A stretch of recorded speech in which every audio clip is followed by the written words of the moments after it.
Good evening dear student. आप लोग मज़े में हैं सभी लोग। देखिए, अभी गवर्नमेंट का कुछ गाइडलाइन आया हुआ है, तो जितने भी बच्चे 12th बोर्ड की तैयारी कर रहे हैं वह तैयारी करते रहिए, क्योंकि एग्ज़ाम अपने टाइम पे ही होगा। और हम लोग धीरे धीरे जो भी ऑब्जेक्टिव आपको देना था उस सभी ऑब्जेक्टिव को हम करवा देंगे। ये आपको 10 से 15 तारीख के बीच में करवा देंगे। आप लोग सिलसिला तरीका से एक वे में सभी ऑब्जेक्टिव को आप लिख लीजिए, क्योंकि ऑब्जेक्टिव ही रिजल्ट में अच्छा मार्क्स ऑब्टेन करवाने का काम करता है। इसीलिए जिनका भी रिजल्ट अच्छा होता है उसका पहला देखिएगा कि ऑब्जेक्टिव बहुत ही अच्छा से जाता है, यानी 35 में 35 फिजिक्स में सही बनाता है, केमिस्ट्री में भी, बायोलॉजी में भी और मैथमेटिक्स में भी। इसीलिए सभी लोग ऑब्जेक्टिव पे ज़्यादा फोकस करें। लॉन्ग और शॉर्ट हम क्लास में बोल चुके हैं, कौन इम्पोर्टेंट है कौन इम्पोर्टेंट नहीं है। फिर उसके बाद हमने बोले थे आप लोगों की कुछ चीज़ है, जैसे फैक्स है, WW है, ये सब मॉडर्न क्या है, ये सब के विषय में, लेजर लाइट क्या है, LED क्या है, इस सब के विषय में हम लिख देंगे 1 से 2 दिन के अंदर में। आज देखिए, सबसे इंपॉर्टेंट ऑब्जेक्टिव यहीं से पूछा जाता है। कहां से बाबू? Alternating current. सबसे पहला चीज है कि अल्टरनेटिंग करंट होता क्या है। तो सिंपल याद रखिएगा, जो आधा टाइम में प्लस देता है और अदर हाफ टाइम में माइनस देता है, उसी को हम लोग क्या कहते हैं? Alternating current. इसमें हाफ टाइम में इसका वैल्यू पॉजिटिव लेते हैं, नेक्स्ट हाफ टाइम में इसका वैल्यू निगेटिव लेते हैं। इसीलिए हम लोग कहते हैं आई एवरेज का वैल्यू फुल टाइम पीरियड में, I average value of current in full time period is always क्या होता है बाबू? Is zero. याद रखना है, एवरेज वैल्यू चाहे करंट हो, फुल टाइम पीरियड में ये भी जीरो होगा, या वोल्टेज की भी बात करें तो इसका भी वैल्यू क्या हो जाएगा? जीरो। ध्यान रखिएगा, फुल टाइम पीरियड की बात कर रहे हैं। लेकिन अगर इसी में फॉर हाफ टाइम पीरियड की बात करेगा, फॉर हाफ टाइम पीरियड की बात करते हैं, तो आई एवरेज का वैल्यू होता है 2i या आई नट, जो भी कहिए, में पाई से डिवाइड कर दीजिएगा। सिंपल याद रखना है कि एवरेज करंट हो या एवरेज वोल्टेज हो, एवरेज करंट हो या एवरेज वोल्टेज हो, फुल टाइम पीरियड की बात करेगा तो ऑलवेज जीरो होगा। लेकिन हाफ टाइम पीरियड की बात करेगा तो क्या होगा? 2i नट या i बाय पाई। क्लियर हो गया? इसी तरीका से हाफ टाइम पीरियड में वोल्टेज की भी बात करेगा, आई एवरेज तो हो गया, और वोल्टेज की बात करता, ये वोल्टेज है, वेलोसिटी ना कोई समझ लेना, वोल्टेज है, तो इसका भी वैल्यू क्या होगा? 2i nut by pi. ये कांस्टेंट होते हैं। क्या होते हैं? कांस्टेंट। अब सुनिए, एक आता है बाबू रूट मीन, जिसको RMS के नाम से जानते हैं। Root mean square value of current, root mean square value, root mean square value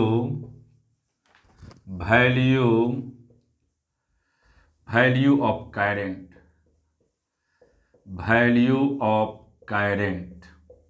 root mean square value of current, IRMS। बहुत इंपॉर्टेंट है, बहुत ज़्यादा। वैसे इसकी बात करिएगा तो आई पिक में कितना से डिवाइड कर देंगे?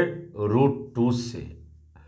यानी अगर करंट की बात करेगा तो I peak by root two, I peak by root two, I peak by root two. Voltage की भी बात करेगा तो I peak by root two. जैसे देखिए, अगर आपके पास आई टी का value I nut sine omega T दे दे, तो ये जो आई नट है इसी को हम लोग कहते हैं पिक वैल्यू। पिक का मतलब होता है मैक्सिमम। कहीं कहीं क्वेश्चन में देगा तो इसको हम लोग आई पिक भी कहते हैं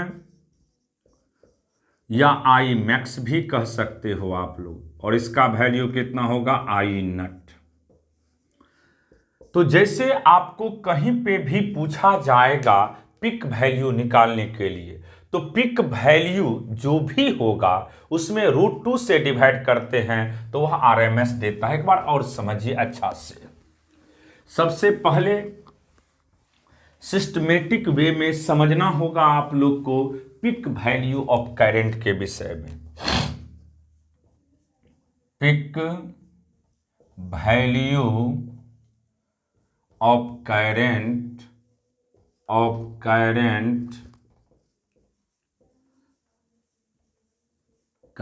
जैसे आई टी का वैल्यू आपके पास दे दे बाबू आई नट साइन ओमेगा टी, तो यहां से आई पिक की बात करेगा तो सीधा याद रखना आई नट।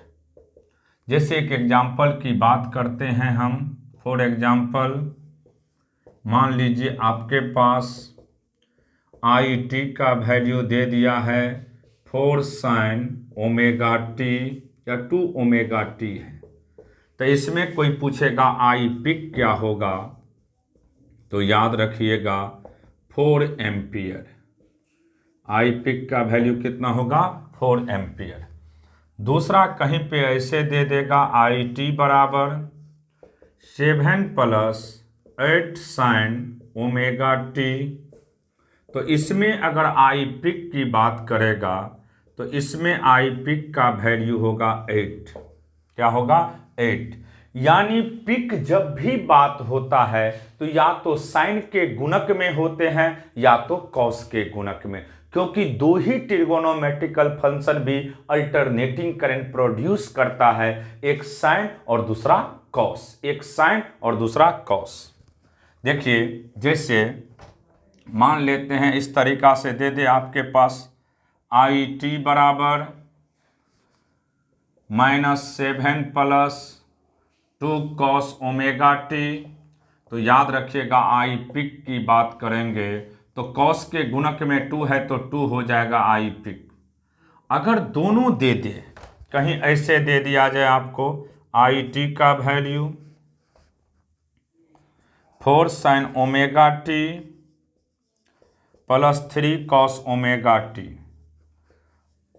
आई टी का वैल्यू दिया है 4 sign omega T plus 3 cos omega T, तो आई पिक की बात करेगा तो आई पिक का सीधा वैल्यू होगा √4 का स्क्वायर प्लस 3 का स्क्वायर, तो ये कितना हो जाएगा बाबू 5 एम्पियर। तो सिंपल याद रखिएगा कि जब भी हम पिक की बात करते हैं तो जो भी या तो अकेला साइन है तो साइन के गुणक को हम पिक कहेंगे, या अकेला कॉस है तो कॉस के गुणक वाले को पिक कहेंगे।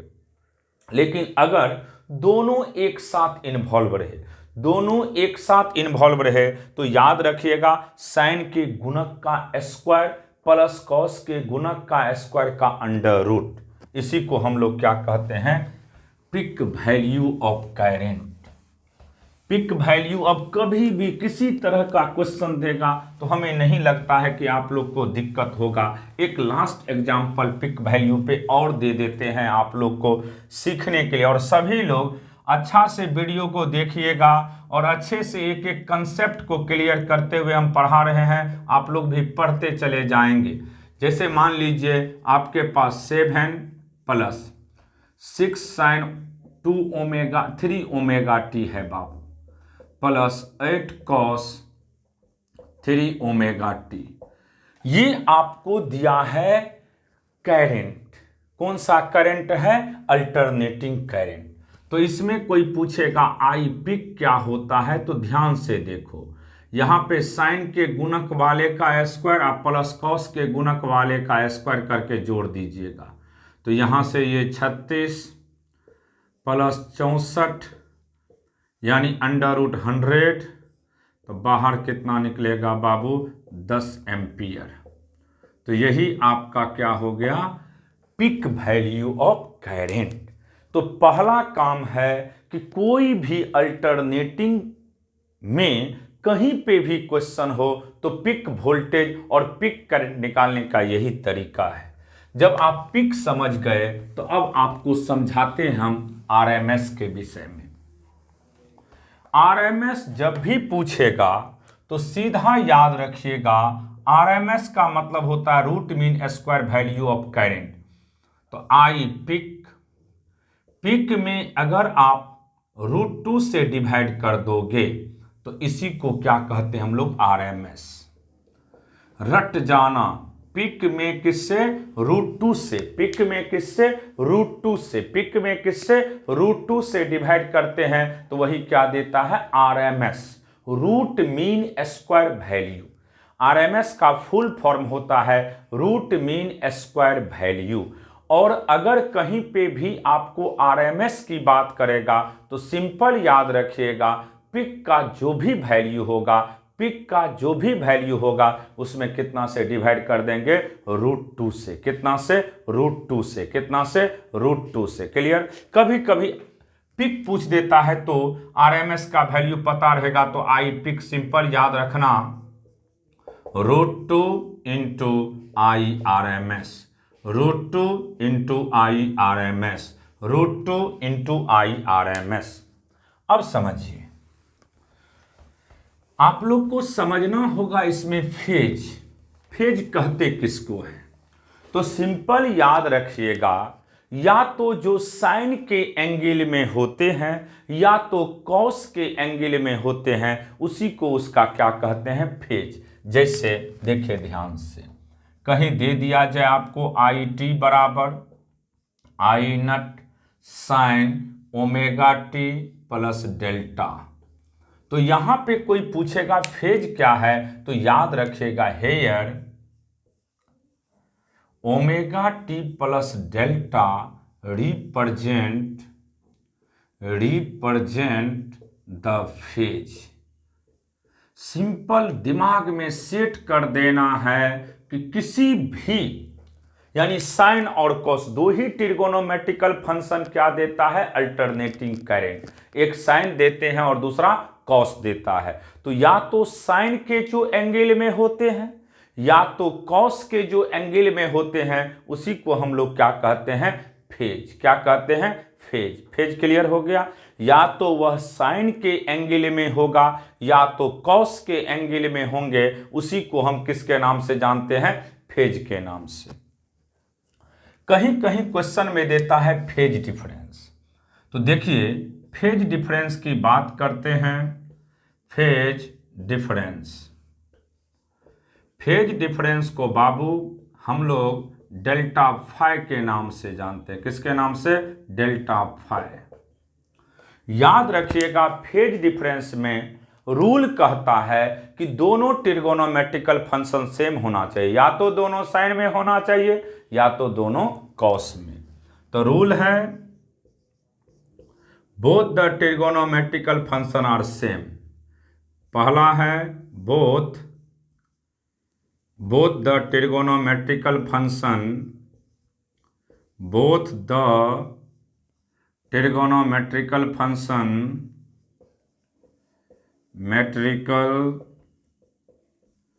Function are same.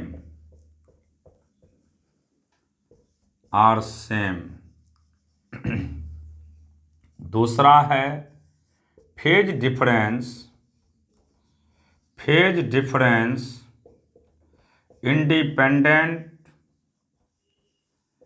Independent upon the time. याद रखिएगा, पहला रूल है कि दोनों ट्रिगोनोमेट्रिकल फंक्शन क्या होना चाहिए, सेम। क्या होना चाहिए, सेम। दोनों ट्रिगोनोमेट्रिकल फंक्शन क्या होना चाहिए, सेम। और दूसरा रूल है कि फेज डिफरेंस इंडिपेंडेंट होना चाहिए, किससे, टाइम से। किससे, टाइम से। अब दिखाते हैं आप लोग को। सबसे पहले हम बात करेंगे प्योर रेजिस्टेंस का। प्योर रेजिस्टेंस, तो प्योर रेजिस्टेंस की जब बात करते हैं,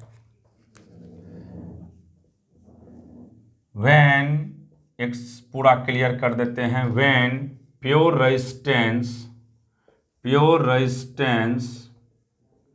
इज कनेक्टेड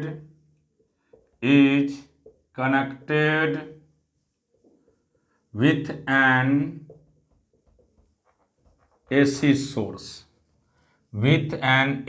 source, अगर प्योर रेजिस्टेंस को AC सोर्स से कनेक्ट कर दिया जाए बाबू, ये रेजिस्टेंस हो गया और इसको AC सोर्स से कनेक्ट कर देते हैं। ये सिंबल होता है AC सोर्स का। AC सोर्स से हम प्योर रेजिस्टेंस को कनेक्ट कर दिए, तो देखिए ध्यान से, Vt का value V not sign omega T, resistance R। ध्यान से देखना, एक ही सप्लायर है और एक ही कंज्यूमर है। जो सप्लाई करेगा वह किसको मिलेगा, रेजिस्टेंस को। जैसे आपके फादर, जब आप इकलौते बच्चे होते हैं घर के, तो आपके फादर या मदर यही कहते हैं, जो भी बचेगा आपका बचेगा और जो नहीं बचेगा वो तुम्हारा ही नहीं बचेगा। तो सिंपल, यहाँ पे एक ही सप्लायर है, एक ही देने वाले हैं और एक ही लेने वाले हैं। तो जो भी सप्लाई करेगा वह किसको मिलेगा बाबू, रेजिस्टेंस को। किसको, रेजिस्टेंस को। सिंपल याद रखना, यहां पे एक ही सप्लायर है और एक ही कंज्यूमर भी है। तो इसका मतलब Vt बराबर क्या होगा, VR। Vt बराबर VR, तो Vt का value V not sign omega T, Vt का value V not sign omega T और इसका वैल्यू I इंटू R। तो यहां से बाबू करंट की बात करते हैं तो V naught by R sine omega T, इसी को हम लोग कहते हैं I naught sine omega T, I naught sine omega T. तो करंट मिल गया। अब देखिए फेज डिफरेंस कैसे निकालते हैं। Vt आपके पास पहले से पता है, V नट साइन ओमेगा टी। तो यहाँ पे इसका फेज की बात करोगे तो फेज, वोल्टेज का फेज हो जाएगा ओमेगा टी, साइन के एंगल में जो है वही हो जाएगा फेज। और आई टी की बात करोगे या आई का बात, तो I naught sine omega T. तो करंट का भी फेज कितना हो गया बाबू, ओमेगा टी। फेज डिफरेंस की बात करते हैं डेल्टा फाई। तो पहले वोल्टेज है तो वोल्टेज में से किसको घटाते हैं, करंट को। तो ओमेगा टी में से ओमेगा टी हट जाएगा तो क्या बचेगा, जीरो। इसका मतलब ये हुआ कि अगर प्योर रेजिस्टेंस है, दिमाग में सेट करना है, ये तो हम समझाने के लिए किए हैं, अब डायरेक्ट लिखेंगे। अगर प्योर रेजिस्टेंस है, अगर प्योर रेजिस्टेंस है तो वोल्टेज और करंट के बीच का फेज डिफरेंस क्या होता है, जीरो। प्योर रेजिस्टेंस के केस में वोल्टेज और करंट के बीच का फेज एंगल क्या होता है, जीरो। सेट हो गया सबके दिमाग में। हमने प्रूव्ड किए हैं Vt का वैल्यू, यानी जो भी सप्लायर है वही एक ही सप्लायर और एक ही कंज्यूमर है, तो Vt बराबर VR। Vt का value V not sign omega T बराबर I इंटू R। जैसे कहीं घर में मान लीजिए 5 रुपया आप किसी को देते हैं, लेने वाला एक है, देने वाला एक है, तो जो देगा उसी को मिलेगा। तो यहाँ पे भी वही है, सप्लायर Vt है, कंज्यूमर VR है, तो Vt बराबर VR। और यहाँ से हम देख रहे हैं कि फेज डिफरेंस का वैल्यू क्या मिल रहा है बाबू, जीरो। तो इसका मतलब ये हुआ कि प्योर रेजिस्टेंस की बात करते हैं तो फेज डिफरेंस आपका ऑलवेज क्या होगा, जीरो। फेज डिफरेंस जीरो हो गया, इसका मतलब करंट और वोल्टेज हमेशा एक ही लाइन पे रहेगा। अगर ये Vt है बच्चा तो यही क्या होगा, It। और फेज एंगल की बात करेंगे डेल्टा फाई का तो कितना डिग्री होगा, 0 डिग्री। तो प्योर रेजिस्टेंस के केस में, किस केस में, प्योर रेजिस्टेंस के केस में वोल्टेज और करंट के बीच का फेज एंगल हमेशा क्या होता है, 0 डिग्री। अब हम बात करते हैं प्योर कैपेसिटर। प्योर कैपेसिटर की बात करते हैं तो देखिए ध्यान से, pure in case of pure capacitor, अब शॉर्टकट लिखेंगे, in case of pure capacitor. तो प्योर कैपेसिटर की बात करते हैं तो यहां पे सबसे पहले XC, इसको कहते हैं रिएक्टेंस। इसको क्या कहते हैं, रिएक्टेंस। तो पूछा जाता है रिएक्टेंस का यूनिट क्या होगा, तो इसका फॉर्मूला होता है 1/1 रिएक्टेंस। रिएक्टेंस का वैल्यू होता है 1/XC और XC का वैल्यू 1/ωc, 1/ωc, और इसी को हम लोग लिखते हैं 2πf/c। Reactance, unit of reactance याद रखिएगा ओम। यूनिट ऑफ रिएक्टेंस बहुत बार बोर्ड में पूछा है, यूनिट ऑफ रिएक्टेंस क्या होता है, ohm. Unit of reactance ohm, unit of reactance ohm, unit of reactance ohm, याद हो गया। अब देखिए इसमें करंट x एक्सिस पे होता है और वोल्टेज y एक्सिस पे। तो वोल्टेज अक्रॉस द कैपेसिटर ये हो गया और करंट हो गया x एक्सिस पे। इसका मतलब ये हुआ कि वोल्टेज पीछे रहता है, वोल्टेज पीछे है करंट से, कितना से, π/2। तो इसमें याद रखिएगा वोल्टेज इज लैगिंग। लैगिंग का मतलब क्या होता है, पीछे, with current. Voltage is lagging with current, कितना से बाबू, π/2 से, π/2। Voltage is lagging with current is π/2। अगर प्योर कैपेसिटर की केस बात करते हैं तो रिएक्टेंस का फॉर्मूला होता है 1/ωc। XC का वैल्यू 1/ωc, XC का वैल्यू 1/ωc, यूनिट होता है इसका भी ओम, और इसमें वोल्टेज पीछे होता है करंट से, कितना से, π/2, क्योंकि करंट x एक्सिस पे होता है और वोल्टेज जो है निगेटिव y एक्सिस पे होता है। ये हो गया प्योर कैपेसिटर। इसी तरीका से अगर हम प्योर इंडक्टर की बात करते हैं, किसका, प्योर इंडक्टर, तो प्योर इंडक्टर की बात करोगे बाबू, प्योर इंडक्टर या इंडक्टेंस भी लिख सकती हो, प्योर इंडक्टेंस XL, इसका वैल्यू होता है ω/L, reactance of inductor, reactance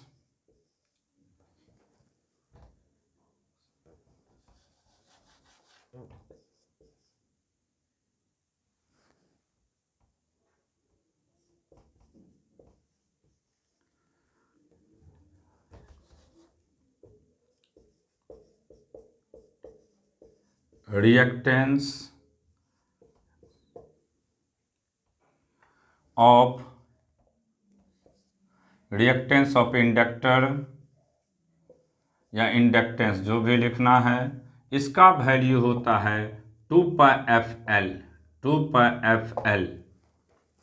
इसका भी रिएक्टेंस का यूनिट कोई पूछेगा तो ओम। अब देखिए इसमें हम बात करते हैं फेज का, तो देखो वोल्टेज इंडक्टर का y एक्सिस पे और करंट x एक्सिस पे, तो दोनों के बीच का फेज एंगल कितना डिग्री हो गया, 90 डिग्री, और इसी को कहते हैं π/2। Hence voltage is leading with current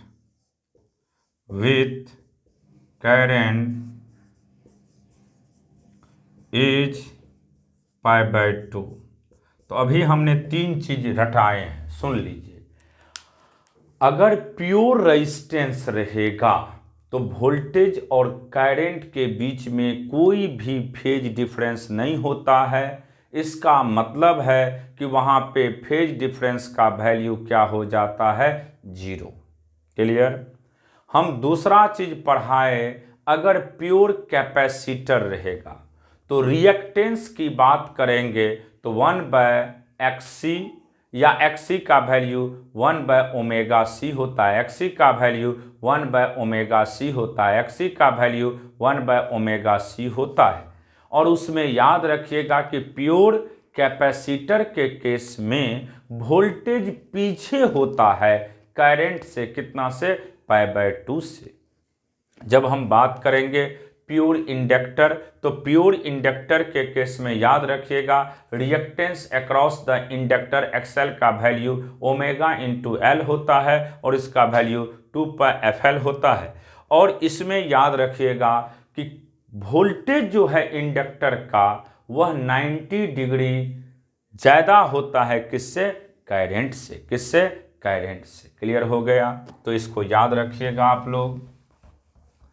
अब हम लोग बात करेंगे जब रेजिस्टेंस और कैपेसिटेंस को मिला देते, रेजिस्टेंस और कैपेसिटेंस को मिलाते हैं, when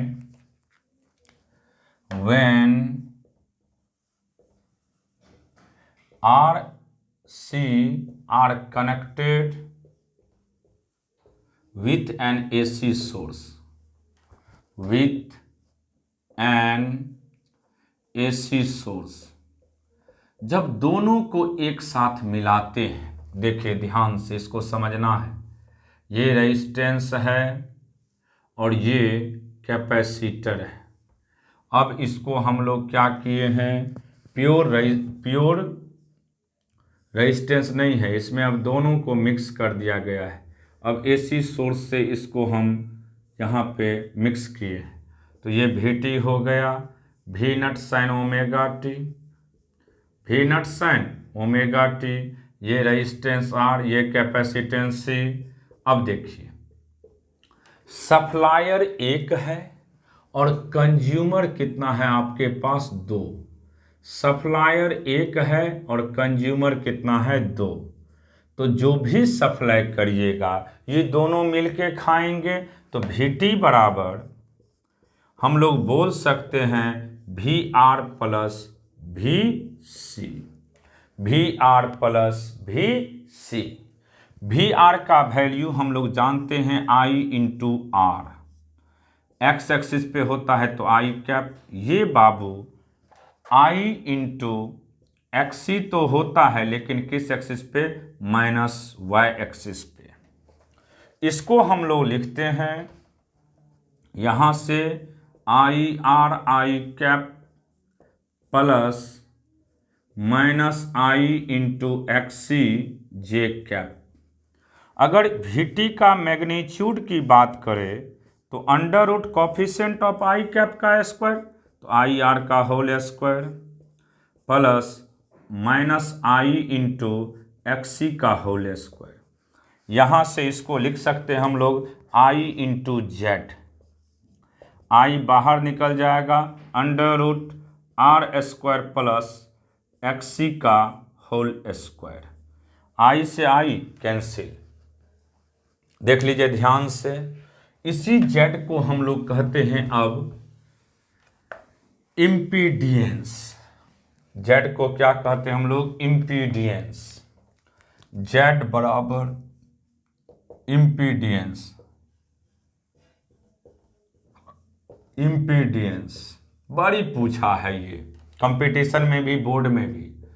तो इम्पीडियंस अगर RC सर्किट रहेगा तो इसका सिंपल वैल्यू होगा R स्क्वायर प्लस XC का whole square, R square plus XC का whole square, R square plus XC का whole square, R square plus XC का होल स्क्वायर।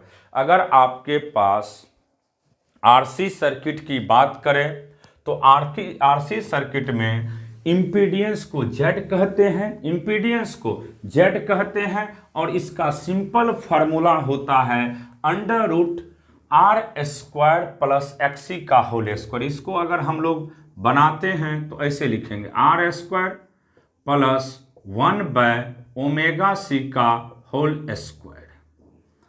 यूनिट पूछता है, यूनिट ऑफ इम्पीडियंस, बहुत पूछा है बोर्ड में। यूनिट ऑफ इम्पीडियंस, सभी लोग अच्छे से वीडियो को शुरू से लास्ट तक देखिएगा। तो ये विश्वास के साथ कहते हैं कि किसी को कभी भी बोर्ड में एक भी ऑब्जेक्टिव छूटने का चांस ही नहीं बनता है। इसीलिए जितने भी आपके दोस्त हैं, सर्किल में है, सभी को ये ऑब्जेक्टिव आप लोग प्रोवाइड करने का काम करेंगे, यानी एक दूसरे से लिंकेज कर दीजिएगा ताकि सभी को ऑब्जेक्टिव में किसी तरह का फिजिक्स में दिक्कत न हो। इसीलिए हम बार बार इसको रटा रहे हैं, दोहरा रहे हैं। अगर आरसी सर्किट रहेगा, तो इम्पीडियंस का फॉर्मूला होता है √r² प्लस XC का whole square, r² plus XC का whole square, r² plus XC का होल स्क्वायर, r² प्लस 1/ओमेगा c का होल स्क्वायर। अब इसका फेजर डायग्राम बहुत पूछता है, कंपटीशन सब में भी और बोर्ड में भी। फेजर डायग्राम, फेजर डायग्राम की बात करते हैं बाबू, तो ध्यान से देखो। ये आपका क्या है, VR, और ये क्या है, VC। तो इन दोनों के रिजल्टेंट कहां से पास करेंगे, 20 से, तो ये VT कहलाएगा। ये एंगल होगा फाई, तो ये अगर VC है तो ये भी निश्चित VC होगा, और ये क्या होगा, VR। तो सिंपल देखिए, क्या फेज एंगल 90 डिग्री है, कभी नहीं। लेकिन अगर कोई पूछेगा कि प्योर इंडक्टर और प्योर कैपेसिटर में वोल्टेज और करंट के बीच का फेज एंगल क्या होता है, तो कहिएगा 90 डिग्री। क्लियर हो गया। अगर प्योर कैपेसिटर की बात करें या प्योर इंडक्टर की बात करें, प्योर कैपेसिटर की बात करें या प्योर इंडक्टर की बात करें, तो करंट और वोल्टेज के बीच का फेज एंगल कितना होता है, 90 डिग्री। क्लियर। प्योर कैपेसिटर में करंट और वोल्टेज के बीच का फेज एंगल कितना होता है, 90 डिग्री। प्योर कैपेसिटर हो या प्योर इंडक्टर हो, प्योर कैपेसिटर हो या प्योर इंडक्टर हो, करंट और वोल्टेज के बीच का फेज एंगल हमेशा कितना होता है, 90 डिग्री। लेकिन अगर हमारे पास आरसी सर्किट है तो इसका फेज एंगल याद रखिएगा 0 से तो बड़ा होता है और 90 से क्या होता है, छोटा। ये बहुत बार पूछा है बोर्ड में कि आरसी सर्किट हो या आरएल सर्किट हो, आरसी सर्किट हो या आरएल सर्किट हो, फेज एंगल हमेशा 0 और 90 के बीच में होगा। यहां से tan phi की बात करेंगे हम लोग, तो थीटा के सामने वाले साइड को परपेंडिकुलर जिस पे थीटा बनता है उसको बेस, तो इसको I/XC/I इंटू R, ये कैंसिल, तो tan phi का वैल्यू होगा बाबू 1/ओमेगा CR। तो सिंपल याद रखिएगा, आरसी सर्किट के केस में, किसके केस में, आरसी सर्किट के केस में tan phi की कोई बात करे तो याद रखना है 1/ओमेगा CR। याद हो गया।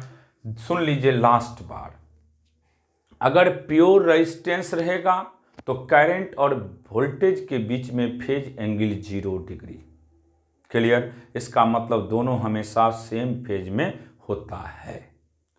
लेकिन प्योर कैपेसिटर रहेगा तो करंट और वोल्टेज के बीच का फेज एंगल कितना होता है, 90 डिग्री। क्लियर। सबसे पहले रिएक्टेंस, रिएक्टेंस चाहे प्योर कैपेसिटर हो या प्योर इंडक्टर हो, प्योर कैपेसिटर हो या प्योर इंडक्टर हो, उसके रेजिस्टेंस का ही नाम रिएक्टेंस होता है। तो रिएक्टेंस का यूनिट क्या होता है, ओम। कैपेसिटर के केस में रिएक्टेंस XC का वैल्यू 1/ओमेगा C और इंडक्टर के केस में ओमेगा इंटू L होता है। तो दोनों केस में प्योर कैपेसिटर में भी फेज एंगल करंट और वोल्टेज के बीच का 90 और प्योर इंडक्टर के केस में भी फेज एंगल करंट और वोल्टेज के बीच का 90। लेकिन जैसे ही हम आरसी सर्किट की बात किए तो इसमें इम्पीडेंस की बात करेगा तो क्या होगा आरसी सर्किट में √r² प्लस XC का होल स्क्वायर। और इम्पीडेंस का भी यूनिट ओम ही होता है। इसका फेज एंगल 0 और 90 के बीच में होता है और इसमें tan phi की बात करेंगे तो 1/ωCR होता है। आज इतना ही पढ़ा रहे हैं, कल इसको ख़त्म कर दिया जाएगा ऑब्जेक्टिव अल्टरनेटिंग करंट का, क्योंकि अल्टरनेटिंग करंट से आपको मिनिमम कितनों कम क्वेश्चन पूछेगा तो ध्यान में रखिएगा 7 क्वेश्चन पूछता है, 6 से 7। इसलिए इस चैप्टर को अच्छे से आप लोग कंसेप्ट के साथ जैसे हम समझाए हैं शुरू से लास्ट वीडियो को देखिएगा और एक एक पॉइंट को लिख करके बार बार उसको देखते रहना है, ताकि किसी भी ऑब्जेक्टिव में या सब्जेक्टिव में या 2 नंबर में कोई दिक्कत ना हो। कॉम्पिटिटिव एग्जाम का जो तैयारी करते वह भी देख सकते हैं। ठीक है, शुभ रात्रि। हम अगले दिन आप लोग से फिर इसी के आगे मिलते हैं।